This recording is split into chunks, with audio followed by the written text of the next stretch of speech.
The vibration of change, that magical place where life shifts from struggle to ease, from stagnation to forward movement, from old ways of being to new ways of becoming. Yes, it can seem rather elusive to get there, but when you are in it, you feel it down to your very core, and it can positively affect everything in your life, from your relationships to your health and well-being, from your career path to your abundance, from the quality of your inner connection to the fullness of your self-expression. Here on the Christine Upchurch Show, we explore ways to get into that vibration of change with experts in the fields of consciousness, psychology, spirituality, health, healing, and science. Are you ready to step into your vibration of change?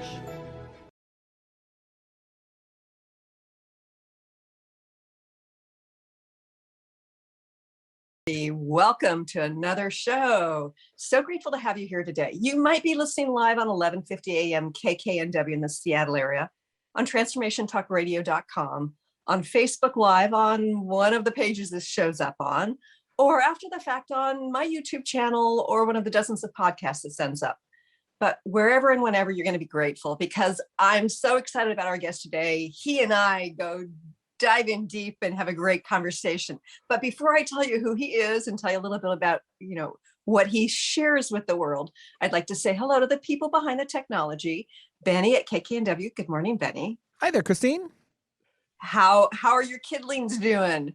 We're doing very well. My kidlings. I like that. That's a new one. I haven't heard that one. Yes, well, you're twins. Yes, it's very cute though. Yeah, so they're pushing 10, right? They are pushing 10. They're pushing 11 Wow. actually in January. Got one more to add on to there. Goodness. I know, right? I'm my navigating goodness. things myself, right? Yeah. It flies by. Parenting time absolutely flies by. Totally. I know all about that. And Jessica, nice to have you at the TTR end of things. Good morning. Hey. Well, do you have any fur babies? We need to ask that. Okay. I'll give credit to that. Well done. Oh, and I want to thank Kyle, who's not on this show live, but she is key to getting some things done and getting people booked. And I'm so grateful she booked our guest today. We're talking to Peter Lucas. Now, I was invited onto Peter's show, a few months ago. And his show's done differently than my show. It's pre-recorded, and we got to talk for however long we wanted. And I think it was like 2.5 hours. We did this deep dive, and oh my goodness, he's just so full of wisdom. And we vibed, and it's like, we got to have Peter on the show. Peter Lucas is a Seattle-based wellness, fitness, spiritual, integrative coach who shares his wisdom in a variety of ways, from teaching people about some very simple yet sometimes difficult to integrate spiritual principles to how to cook healthy meals. He has been on his own journey. We're going to hear a little bit about that. And he has this podcast called Creatives Chat, which I was blessed to be on. And he has these great conversations. I am so grateful to have our guest today, Peter Lucas. Hey, Peter, welcome. Hey, Christine. Thanks for having me on. I'm super excited. It's funny because, I've been on many shows over the decades, and sometimes there's better clicking, shall we say, than others. And it was when we started having the conversation, even before we went on air, it was like, okay, we see eye to eye, we grok each other, that on a deep level. And I was so grateful to have that conversation with you. But I want to sort of turn the tables a little bit and hear more about your journey and how you ended up doing what you're doing today. Ooh, great question. I know the tables are turned. The interviewer becomes the interviewee. Well, it was kind of a fascinating journey of self-realization, self-awareness. I think fundamentally my drive has always been a deeper truth. I think one of the things of kind of growing up mixed is that you kind of enter into the personal identity aspect of culture. of race, of ethnicity. So my search actually began really young and kind of determining like, well, who am I? Like I'm different. I get it. I get that things are different in different groups. Everyone acts a little different, talks a little different, but I go between. So it was this early onset of just kind of search for who am I, the identification. And that kind of snowballed into the chaos that that search can kind of toss you into. And through a lot of kind of my own stripes as a teenager and different aspects of, I guess you would say, non-acceptance of what was, it led me to a path of a lot of recklessness and kind of, substance abuse. And by the time I was 18, literally just to turn 18, I was arrested, DUI hit and run. I was a judge's son, so they tried to throw me the book. It was like first offense, give him 37 years. So going off to school, it was this testament and challenge of, okay, well, my future is clearly derailed. And I like to kind of like intro that kind of aspect of the experience with that kind of personal identity conflict, because that was really an internal battle that I was having for a long time. And although I had spiritual practices and different books and all the different teachings of various religions and philosophies at my disposal, nothing really stuck. And that's kind of the trial by fire that I've lived through. So it all kind of culminates to this catalytic moment when I was actually in work release between my freshman and sophomore year at school, at University of Massachusetts Amherst. I was coming back here. Literally my entire summer was spent in jail, but it was this program Wow. called work release because there was a threat issue. Obviously, being a judge's son, like, oh, this kid's father probably put most of these people away, so you got to be smart about that. So I ended up actually working with kids at this time. So I was working the Boys and Girls Club, kind of going to and from. But my first weekend was a long weekend, so I was going to be there 3 days, and it already was like a high tension situation. I get in there and I end up finding this bottom bunk next to this kind of run of the mill stereotypical movie, just like prison guy who just knows everything, and he starts telling me everything about everyone. And it was the first night of everyone back in the bunk, everyone in the room. And it was this proverbial, almost just like ego measuring contest. Everyone was just almost bragging about their sins, their vices, the issues that brought them to this point, and for some of them, their crimes even. And it was individuals from all walks of life. It was from like the Russian mafia to people stealing electricity to working for the cartels to military vets with PTSD to there was a pedophile, there was vehicular manslaughter, there was like literally all walks of life. And Wow. the entire time my mind was just hyperactive. It was in this judgmental fight mode. Everyone was getting criticized. I can't believe they're bragging about this. This person almost killed his family. How can he be happy about this? And it was just so much judgment. And then a voice kind of cut through the noise, and it was just like so calm yet gentle. It was my first experience of like the inner guru moment, that Sadhguru. And it was, you're here too. What does that mean about you? And it was the first time I'd experienced silence internally. It kind of just cut through the noise. And it was that first acceptance that I knew nothing. So I had to kind of figure things out. And then coming back to university and being in college with these kind of recognitions of the summer, just kind of treating it like my own monastery, was very different. So it kind of was this, again, this toss him in the deep end and he'll swim back to shore kind of action by life, where I needed to learn through certain lessons, and I sought out truth at a young age fundamentally, and I got it. And was I ready for it at that time in my life? I guess it happened, but it, Yeah. yeah, it kind of propelled me down this road of inner looking, where it was a lot of clearing away the slate forcibly. And I think that was the biggest issue that I had dealt with. It was the forcible activity of it just kind of being like negated from my being. And when you lose an identity, especially that young, I mean, it's a blessing and a curse. It's the double-edged sword, because you're going through this baby Buddhahood trying to figure out, well, what is real, what is this, what is truth, who am I, and continuing to unfold that search. But you're also dealing with that coming of age and really learning to be accountable and mature and really understand the profundity of what you've experienced. And that went over my head for years before I was really like, oh.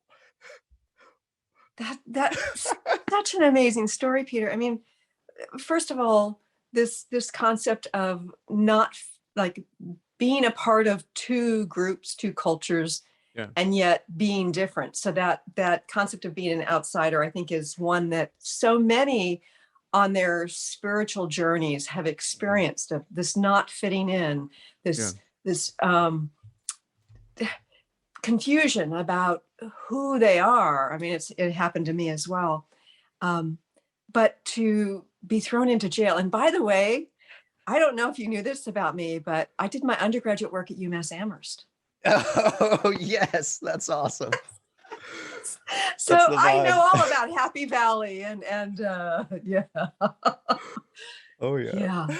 that's great. So how many summers did you end up going into prison on It this was kind of work just the study? one, just the Just the one. one. Yeah, it was 200 and something days, and I ended up serving good time like 180. So I think I had like maybe a week before, like from when I landed after my freshman year to when I took off for my semester or for my second sophomore year. So Uh-huh. that entire experience was one of those. I got to give shout out to Adyashanti because that was actually one of the motivations for treating it like the monastery. I'd heard this story of him having pen mails with different prisoners, and I was just like, oh, okay, well, I like that approach.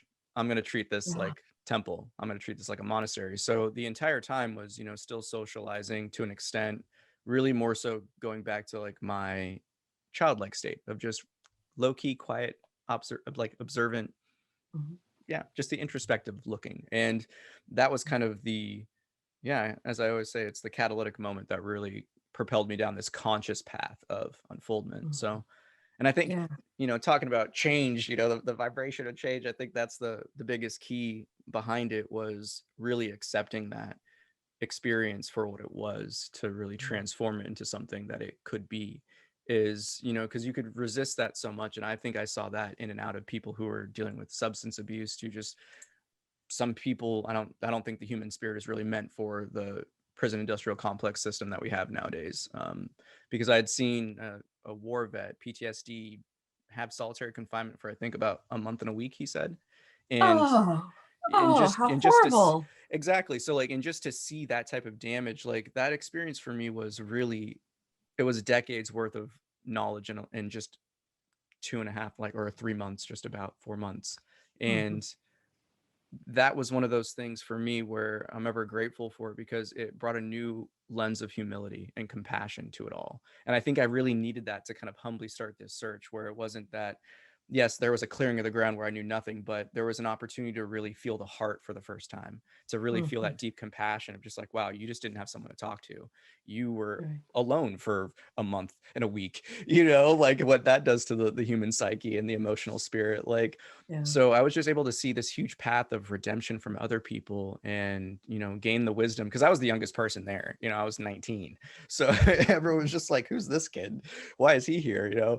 And it was just something to really open my eyes to the real sadness that exists. It was almost like that Buddha moment, going out into the streets with people, and seeing how everyone was back in the streets, seeing real poverty and strife, and Mhm. the ripple effect of that. And it brought me to this point of what I think is the first real start of the spiritual journey, and that was accountability. That it was that Mhm. self-awareness to the point of, I have choices that I've made, and Right. and I need to question what internally and externally was leading me to different choices. What is my relationship with the mind? What is my relationship with perceived others? And that, like, yeah. So the whole time was just like this intensive Sherlock moment of just deduction after deduction, just peeling away what I'm not, to reveal the pureness that is. So Oh, I love that. Peeling away of what you're not. Yeah. Oh, so wise. And in school, what did you study? Because you've got a scientific background, don't you? yeah, so I was biology, and got to study in a biophysical research lab for a little bit. Got to study in kind of, I guess you would say, optimize renewable energy systems in like my junior to senior year over in Africa for a little bit. So it's like very, introspective oriented, in the sense of, I like to figure things out. I like pattern recognition is probably the simplest way to put it. I love that because so oftentimes people who are focusing on their, call it spiritual journeys, but it really is a psycho-spiritual physical journey. I mean, it's all integrative if Oh yeah. you're really embracing it. Um, Mhm. Now I have to remember what I was going to ask you about that. Um, I don't remember. Sorry. No. No, it's we're in the flow. I like that though, in the sense, Absolutely. it's the integrative component to it. And that's one of the reasons why, just professionally, it kind of led me to this concept of, the full spectrum of performance and people is, all change starts from within. Yeah. And fundamentally, it just depends on how you perceive life and its adversities or challenges or opportunities. Mhm. It's all that game of perception and how you see yourself. And I think the biggest thing here in our collective kind of experience right now is more people are really rediscovering their truth. And I think that's one of the things that I've come to really respect and love and appreciate is that there's a huge spiritual misconception of, a lot of people in this path that everyone has to be a certain way and you have to be like this All and right. this. And it's like the whole point of life as I see it is to really unfold that pure beingness in which we are and bring that unique window of awareness as a gift to the world. And Mm. I think, tying it full together, I think that's the direction I was set off with my experiences early on, where I went through a lot of the pain and the suffering, and I realized I was like, this isn't it. There could be so much better. The Mm. human experience doesn't need to be this strife filled and exclusive. And I think what you said a moment ago is so true, that we think it should look a certain way, that we should walk and talk a certain way if we are embracing our spiritual evolution. And I remember a couple of times along the way I heard these voices saying that I was a healer, and I resisted that, thinking it's ego based. But eventually, when I started to embrace the fact that that was my role, my next stage of evolution was to become a healer, one of my thoughts was, but I could never dress like that. With the long flowy skirts and the multiple ankle bracelets and reeking of, of patchouli. And it's like, wait a minute, maybe I'm supposed to be a different kind of healer. And what happened was I ended up attracting people who were more mainstream, but were open to trying new things, people who were more into the scientific realm, who wanted to explore these things. But we have these concepts of what it's going to look like, and really it's more about becoming more of who we are and sharing our Mm. gifts, as you just said. um, and and yet, you're talking about how people are finding their way to their truth. I'm actually seeing a bit of a split right now. I'm Yeah. seeing that there are many who are um, embracing more and more of their truth, and there are also many who are putting on heavier and heavier blinders. Mm. um, I think that there's a lot going on in the collective, and I know you and I have talked about that, and I know we have to be very careful how we talk about this on the venues that we're speaking on right now. But it it's almost as though there there are people who are willing to look at some of their own truths more deeply, but they're not as comfortable looking at some of the shadow sides of the Mm. collective. What's your Yeah. perspective on that? Ooh. That's a good one. I like that because it comes back to where I kind of see us collectively as our evolutionary path. I feel like, as always, sprinkling the different soul groups, there's some ancients, there's some elderly folks in their development, there's some younger adults, but I feel like as a collective, we're in that ending of the teenage adolescence and entering into adulthood. So it's really just that willingness of, and I like how you said it earlier, once you accept things, once you embrace it, I always use the term surrender. It's like once we surrender to the resistance and allow it to really navigate us inwards, I think that's the one big lesson that I always try to point people towards is don't resist the resistance. Like that internal tension is always meant to kind of be the almost like the egoic tantrum calling out something that needs healing. It just doesn't know how to Oh, express itself. I love that. Don't resist the resistance. So, what is it the resistance teaches us? Well, in that avenue, it points us towards the areas of healing, where we project, where we so, willy-nilly give away our like the keys to our kingdom of peace, and we allow other people to disturb us. And it's that path of least resistance that we need to address within ourselves, because if we don't overcome that, then the water can never flow downstream, so to speak. And it's Mm. kind of the first layer that needs to get peeled back. And I see the interaction with the ego very differently than a lot of people in this realm, because I don't like terms like ego death. I don't think that's a real Huh. it's nonsensical, because if the ego dies, the body is gone. Yeah, there goes the physical experience, Right. so Right. it's coming to recognize that the egoic identification is what needs to stop, not the ego itself. We can't ever kill the ego, it's the feedback of the body. But if our identification's within it, then it becomes this tumultuous battle of just ridiculousness, and Mm. that's where we see the resistance. But if you really do perceive the mind and the emotions and the physical sensations just as you would observe anything outside of the body, you have the external environment and the internal one, then you can get to this point of discernment where you start to see the kind of cry for help that resistance is. That it doesn't like a certain person because in truth it reminds you of yourself. It reminds you of like someone who hurt you, of a past experience, and Right. that's where we can really start to see how the body communicates with us, the consciousness, the ethereal intangible energy. Then we can start to really figure out, okay, well, what's it always been trying to guide me towards? And Mhm. I guess lastly, I would just say trust, trust and faith in life, and know that it has you, it's got you. And I think that's probably the most difficult lesson, but you gain it through that willingness to let go and just surrender to those tensions. It's when I think about surrender, it's one of the things I've been questioning lately is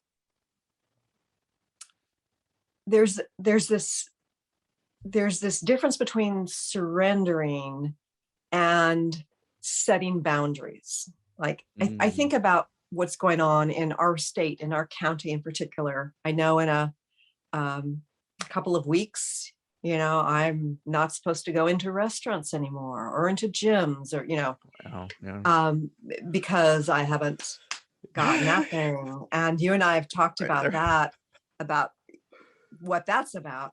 Um, Within like playing our roles within the collective,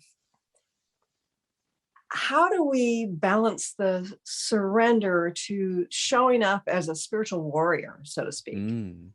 Ooh, I like that, spiritual warrior. I think it just transforms surrender into a different light.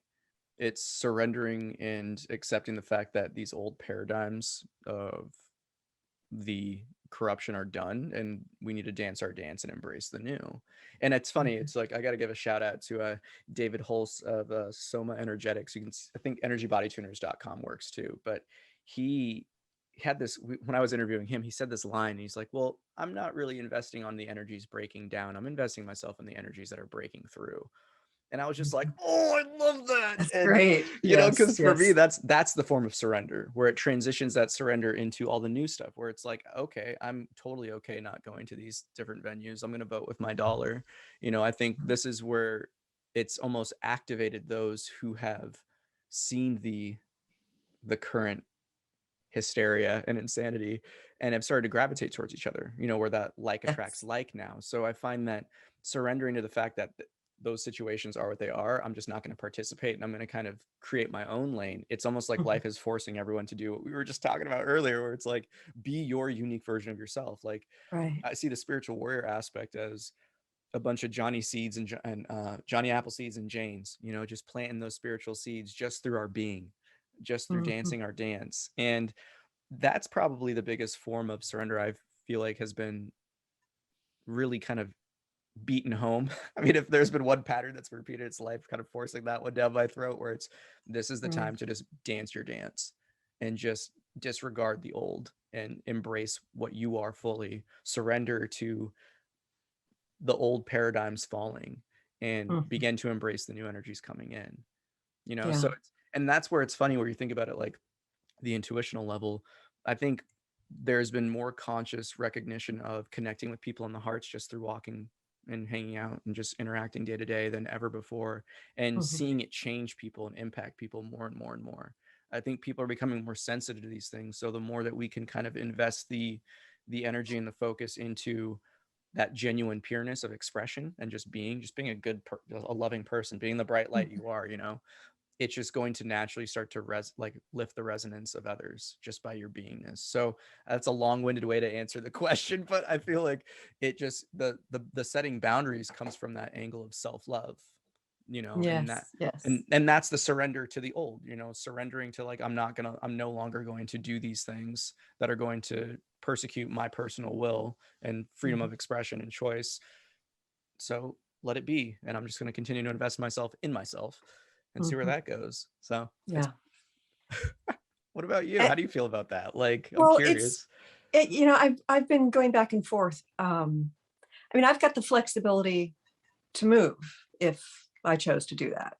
Yeah. And there are some other states within our country that have a lot more freedom, right? Yeah. Oh yeah. So, so I'm like, am I supposed to stay here in my beloved state that I've lived in for many, many years? Am I supposed to go elsewhere? Mm. Um, which part is coming from the universe making me uncomfortable enough to move me to that next stage of evolution, and which part Ooh. is fear based? Like, I'm just trying to discern what's going on within my own psyche that's driving this, and also trusting that it's going to unfold perfectly. Mm. um, and in terms of the what's going on, I think that I've seen what's been going on in Australia. It's just heartbreaking. Right. In Canada, it's and what's been going on in parts of our country is Yeah. pretty bad as well. And Yeah. there's evidence and all sorts of documentation out there that it could get much worse. And I think that it's really important to illuminate truth. Mm. We really can't shift unless we know where we're at. Yeah. It's fundamental of the vibration of change. You have to be energetically connected with what is. And Ooh. figuring out truth is an important part of that. That said, um, we do have to navigate in a way where we feel whole and respected and nurtured. So for me, I'm just trying to navigate this, and I haven't figured it out yet. Do you have any insights about that? Ooh. Well, I think what you said earlier, your connection with source, your connection with that essence that really is everything, and that we are everything.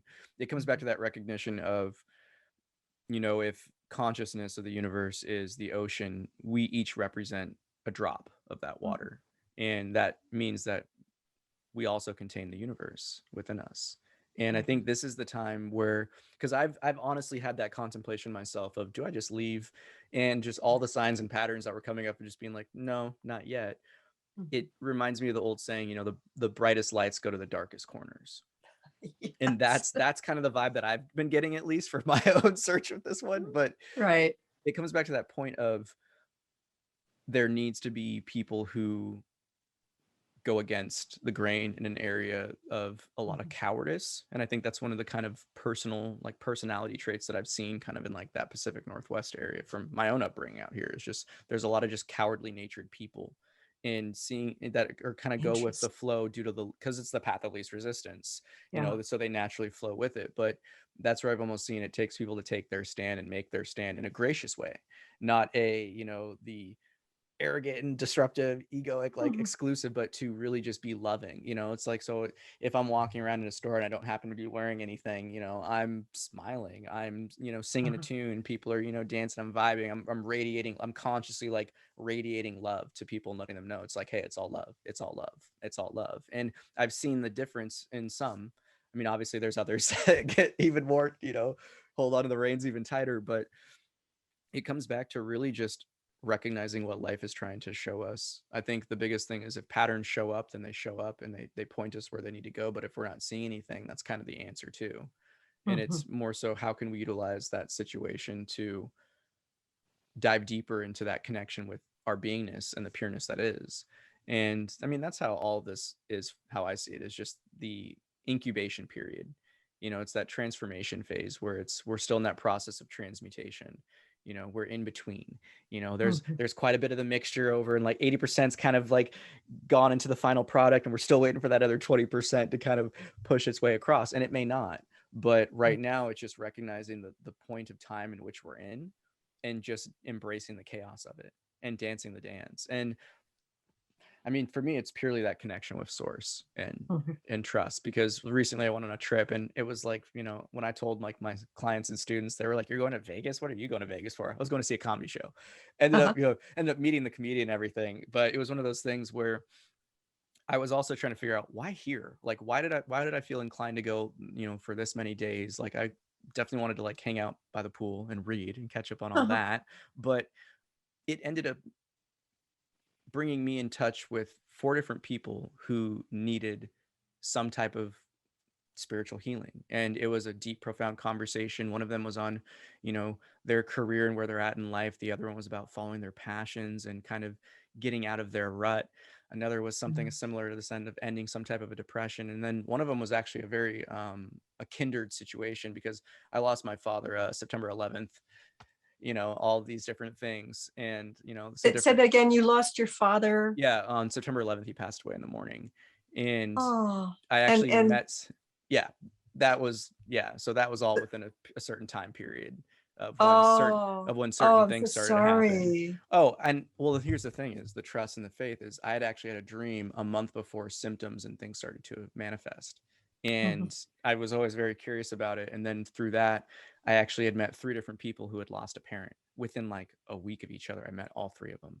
And I was Uh-huh. like, ooh, that's a kind of a rough sign. So I was able to, I mean, coming back to the trust and faith in life, you know, I was able to see those patterns and really capitalize on what they were showing me, what the dream was Mhm. showing me, what the people and the circumstances was showing me, to a point where I was able to have closure with, you know, one of the people who was probably a bigger point of antagonism in my life. But Mhm. it entered into this point of peace, and it came back to that full circle moment where, you know, I asked this person if they could slide down for our party, you know, because it was just limited seating.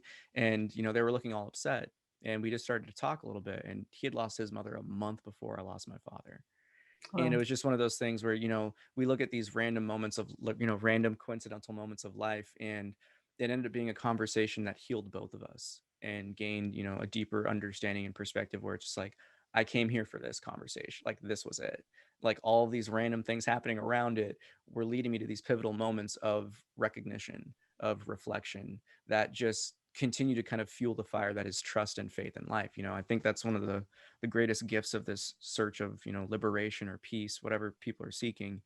It's that reassurance that you are life, and life is you, and Mm. all is of the same essence, and it's okay. And to live with that type of freedom, and I think that's the truest sense of liberation, ease. You know, there's no type Yes. of self-imposed like, oh, everything's going to come and get me. You know, there's no Right. more Right. victimhood. You transcend that. And that alone has given me the most and utmost faith and trust with just everything going on, where I'm like, I know as long as I'm doing me, I'm going to be okay. Mhm. That's kind of how I carry it around. But You know, one of the things that I discovered since letting go of my parents, they passed away 16 days apart from each other back in 2011. oh, wow. And so I lost both parents very, you know, very quickly. Um, it's you know, you talk about how like we're sort of in the teenage years collectively, and that I think of that as individuation, right? That's the process of individuation. Yeah. And for me, having lost my parents, part of my processing was um, it's going to be sound strange, but it's almost as though I had to let go of my parents, not only as the adult, you know, knowing that my kids lost their grandparent and I lost my parents as they were. Yeah. I lost my parents for every stage of my own evolution. I lost my parents for the little girl within who used to hold my father's, you know, Mm, little finger, you know, as we walked through a store. You know, I lost my parents, you know, when I was an 8-year old. I mean, you go through various stages. And so mm, when you process the loss, it makes you reflect back and it helps to kind of redefine the relationship, and it helps to ground the individuation, if that makes mm. sense. Oh, yeah. I like that. Ground the individuation. It really is that process of self-reflection that can heal us across, you know, timelines and time spaces, when we come to that point of acceptance of what was and what is. And I Mhm. think that's the biggest part that I've been very graced with, is the the opportunity to kind of say those final things that I felt like were weighing on my chest, and then to come Mhm. to accept that, I went through this process of forgiving, of, acceptance of all those things years ago. And I think that's one of the biggest things that a lot of people, even seeing my own mother included, still have those issues that they need to work through. But it's like when you fully, that just goes to show the power of that surrender and acceptance. Like when you really do just embrace it on all levels of what exists and what is, it propels our beingness and our understanding of ourselves, of life, of, the passing on or moving on a deeper level. Because when I found out the news, the first thing I did was meditate. Mm. And just went right into that stillness and calm. And I've been practicing because there's been a lot of interesting happenings unfolding in the developments of things. I'll leave it at the spiritual things or intangible things. I'll say it to the least of that. But I felt his energy. I called him out in that heart and was just like, hey, I'm holding space. Like, are you okay? Like, how are you? And just instantly felt his energy. And the fact is, for me, it was the first time I'd felt it tensionless, without that kind of like that, any, that kind of like that sticky, that kind of tension, that negative there. Like for him, it was a lot of that almost like sadness and fear. There's a lot of just Right. that kind of separative energy. And for the first time, it was gone. And, it just brought tears to the eyes, and I could just feel, and just a bunch of downloads and things like that. But it was one of those moments where I was just like, okay, like I remember what is, I live in pretty interesting states already, just in a sober state. So I was like, Yeah. all right, I got you. Yeah. So it's just, That's beautiful. yeah, I appreciate it. And it's the connection that we each have that we forgot. And I think that's the stuff where we're all kind of waking back up to it. And those of us who are tapped in are the ones kind of dancing that dance to show others the way. So I'm going to be careful how I talk about this, because I know that many of us who haven't gotten that thing in the arm are experiencing certain things being around people who have. What sort of differences are you feeling, and do you feel as though it can affect you or people who haven't gotten it? I think when I got to a point where I had one physical reaction to someone who was close in my life at a time, who had just received it, with just different like hives and blisters and things of where like hands were held and stuff like that, it concerned me to the point where I was like, okay, I really need to focus on what's going on in here. So after that healed, which took longer than anything else usually. Like I heal pretty quick. I have a quick recovery rate. And then that's one of the things I've noticed where I was like, oh, that's like taking a few extra days. Like that should have been cleared up in terms of like a cut and like the healing of it. But I just focus on nutrition, really just making sure that I'm getting sun, exercise, doing things that make me happy, creative expression, playing a little guitar, paint or draw a little bit, like every day, just try to get something that just radiates that heart space, because I feel the more that we are energetically kind of vitalized, the easier it's going to be to kind of fend or ward off any of those things. And I've observed that with others, because I have some students who actually, who have gotten that. And it was one of the things that it's interesting now seeing some of the effects coming out, because as the seasons change and transition, some people are getting those colds, and I'm seeing a few of them, they're getting a lot worse than they've ever been. People getting random episodes of shingles that have never had it before. So it's been very interesting just to see that component, but I've just been doing me. I think that's the thing where it's, I just saw the kind of whole pandemic, however we want to like call this or look at it, but it was something that I saw as that call to action to really go home, really go into the heart. And I love that. the And deeper you go, it's easy. It's the kind of thing where I can feel the difference in people sometimes. Right. And yet it's not going to keep me from hugging a person. It's not going to keep me from hanging out with people. I know that there's some who are concerned enough that, they want to avoid it. But it's the sort of thing where we need to mitigate our own energy field. And of course, care for our bodies. And sometimes our bodies will be saying, no, I shouldn't go hang out with that group of people, because it doesn't feel right. And other times it's like, oh, sure, why not? These are complex times to navigate, because I think that our challenge is to trust our truth, but also not to make it us versus them. I know 100%. that it's happening on both sides. I Mm, think it's stronger on the side of those who are saying that they're, they've done it because it's the thing to do. And yeah. if you don't, you're a narcissist, or you're a terrible, person who doesn't care about your community. And Right. um, there's stuff that's said far worse than that. Um, and there's the development of some great oppression going on. Yeah. It is a type of medical apartheid that Yeah. is 100%. starting in various places, or has been going on in various parts of the world, but it's happening here in the United States now. Um, and it's a matter of trying to navigate this in a way that's loving and accepting, and setting boundaries when appropriate. Hmm. How do you know what kinds of boundaries to set? Ooh.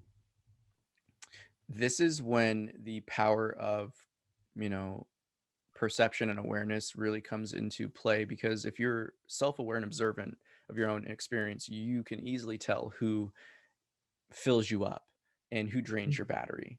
Yeah. And those are the things that we need to start really tapping into more, is our intuition. So I've been very aware of, is it an energy that makes my heart smile, or is it one that makes me want to put up a wall and say like, ooh, you're a little sticky?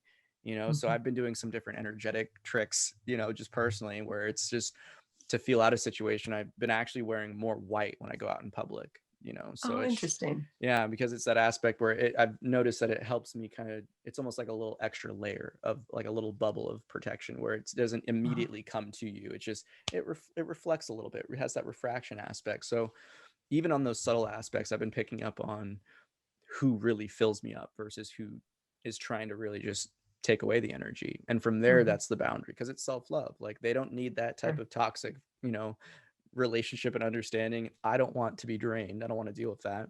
And in the sense of you, where you were just talking about, people and like the exclusive aspect of society, I am 100% okay not going to places and Mhm. venues that are, because especially like the music scene, like I'm involved in the music scene. It's been one of the things that's Uh-huh. been kind of really unfortunate to see, but everyone's like, oh, if you want to go to this concert, you want to go to this show, you have to have this or all these other things, and Right, I right. don't participate in that, nor Yeah. would I want to, though, energetically.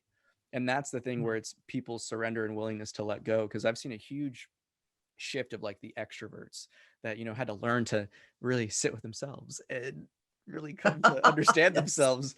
And I've definitely gone in more of a hermit mode. But I think for me, it's just minding what really brings you love, and that's the Mm. biggest way to have a boundary, is it's self-love. Like if you love yourself fully, you're not going to waste time or energy Mm. on someone that's going to be constantly doing this and living in a fear-filled state.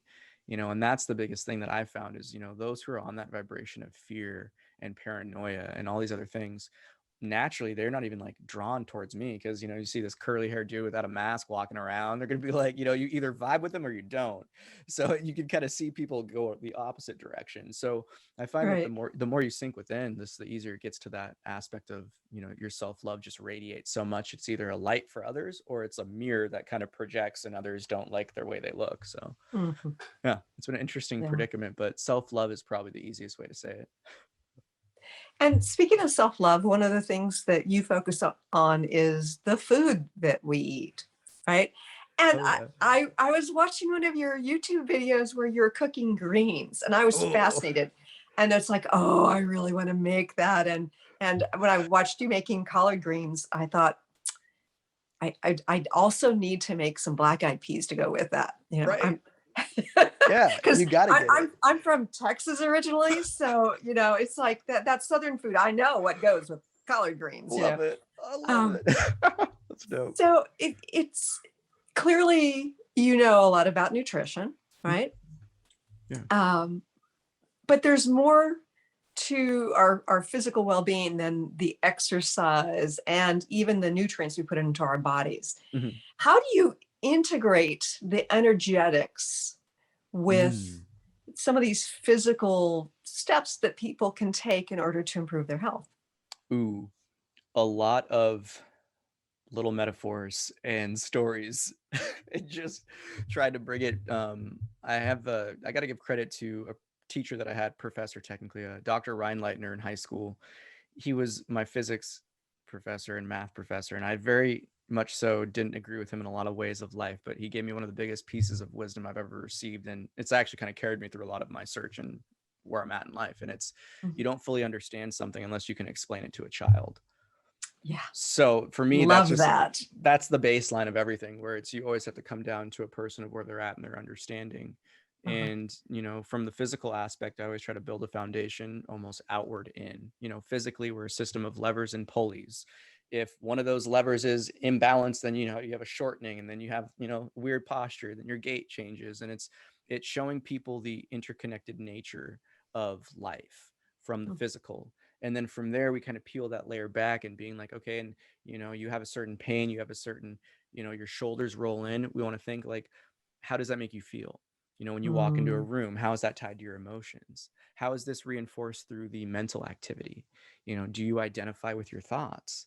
Okay. And then, you know, that's actually, because I have good amount of my clientele has been physicians, and I have a few physician clients right now who are just the OG clients who have stayed with for a long time. And you know, it's been funny seeing their journey, because they're very Western approached, but to see them unfold into like the spiritual aspects has been very fascinating. Because one of them, the sessions has almost even turned into a full-blown like meditation session, a little bit of exercise, and then we just kind of talk about life for a little bit, you know. So it's been important to see that aspect where it's the physical identification that we need to start with in this understanding first, because that's where most people are at. You know, they're stuck in these lower centers, and to kind of build them back up to coming back into that emotional understanding of themselves, that there's a causal and effect force here, you know. But the physical, usually it's the triangle, right, where the physical kind of sparks the mental sparks the emotional sparks the physical, and it just, you know, back and forth between the three, where when people can finally recognize that, you know, their eating habit is coming from this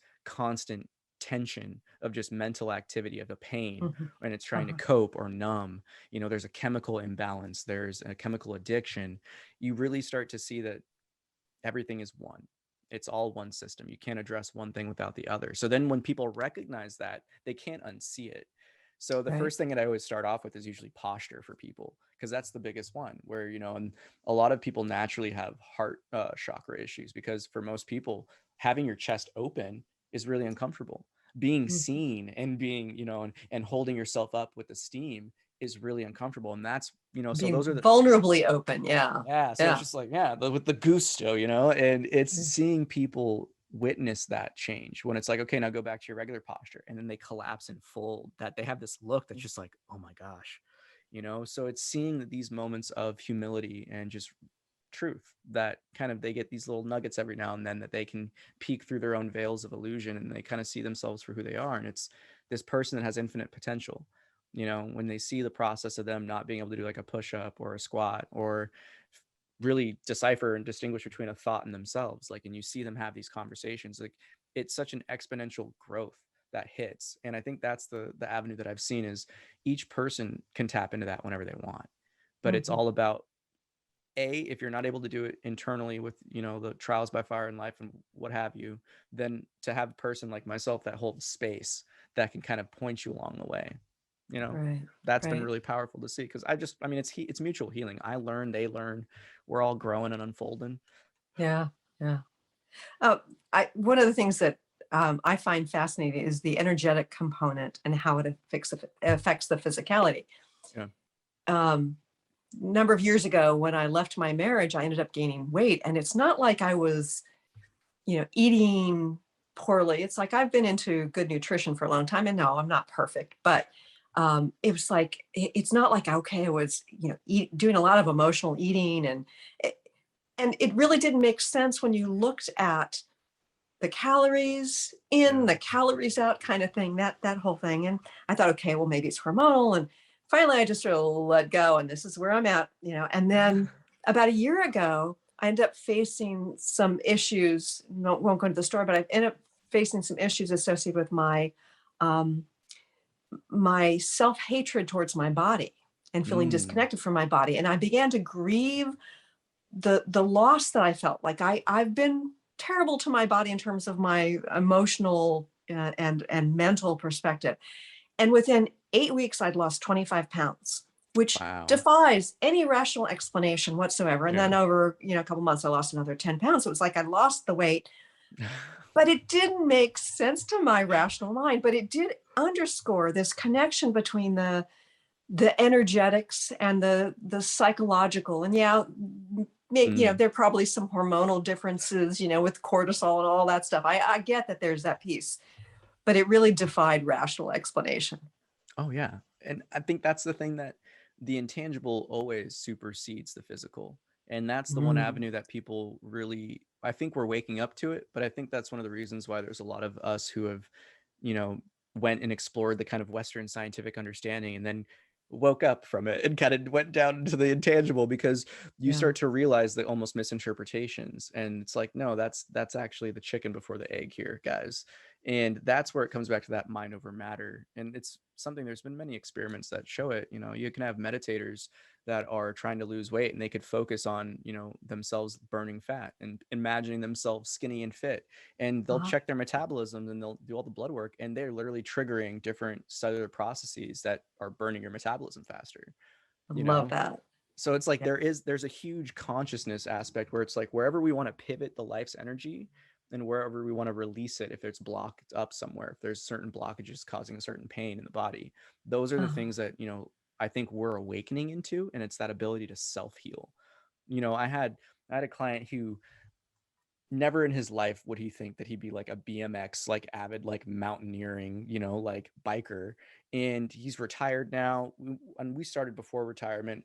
And once he broke through this kind of personal identification with work, and you have to be doing things to be of value in this world, and all these things dropped away, it's like something within him awakened, and he just, like, this playful youthful spirit just popped up.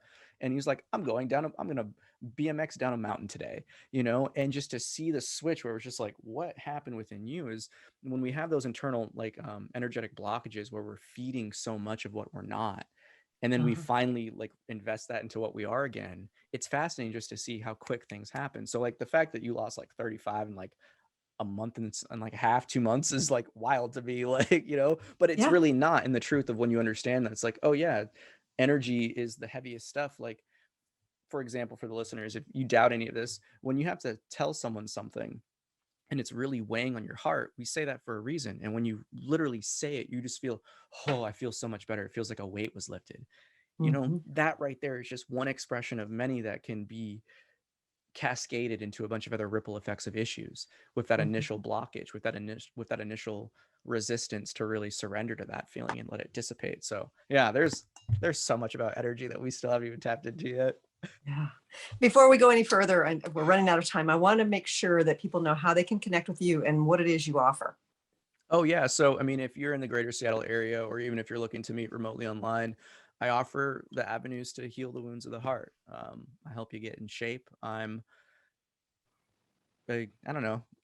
I don't like to call myself a teacher or healer, but I like to help people bring out the full potential of this experience. So I host free songs every Wednesday evening at 8 p.m. Pacific time, and Sunday 8 a.m. on the YouTube channel. You can just Uh-huh. check out Full Spectrum Performance at YouTube. On Instagram, it's Full Spectrum Performance 206. And you can check out the website, currently under construction, and you can book today over at fsperformance.com. F as in Frank, S as in Susie, Correct. FS Performance. Performance. Yeah. Okay. Yeah.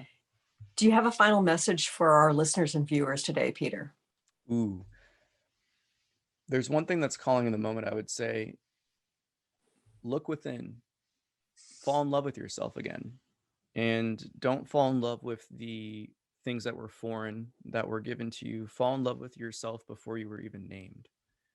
you know Hmm. and when you fall in love with that pureness again, everything will be okay. Just know that. Yeah. Yeah. So as we move forward, I tell you, it does my heart good to know that there are other people who are awake to much of what's unfolding in the collective, who are staying loving and centered, because we need more people like you in order to create this new creation, because I really do believe we're creating a new world. Yeah, And 100%. Peter, thank you for doing what you do and for showing up as your vibrant self. Oh, thank you. I appreciate it, Christine. And thank you for being on the show today. No, thanks for having me. The honor's all mine. I'm stoked. And thank you, listeners, for tapping in. Yeah. And thank you all for joining us here today. I look forward to talking to you again soon. Yes, most definitely. All clear. If you'd like to empower yourself to step further into your vibration of change, please visit my website at christineupchurch.com, where you can learn more about my insights, upcoming events, and private sessions.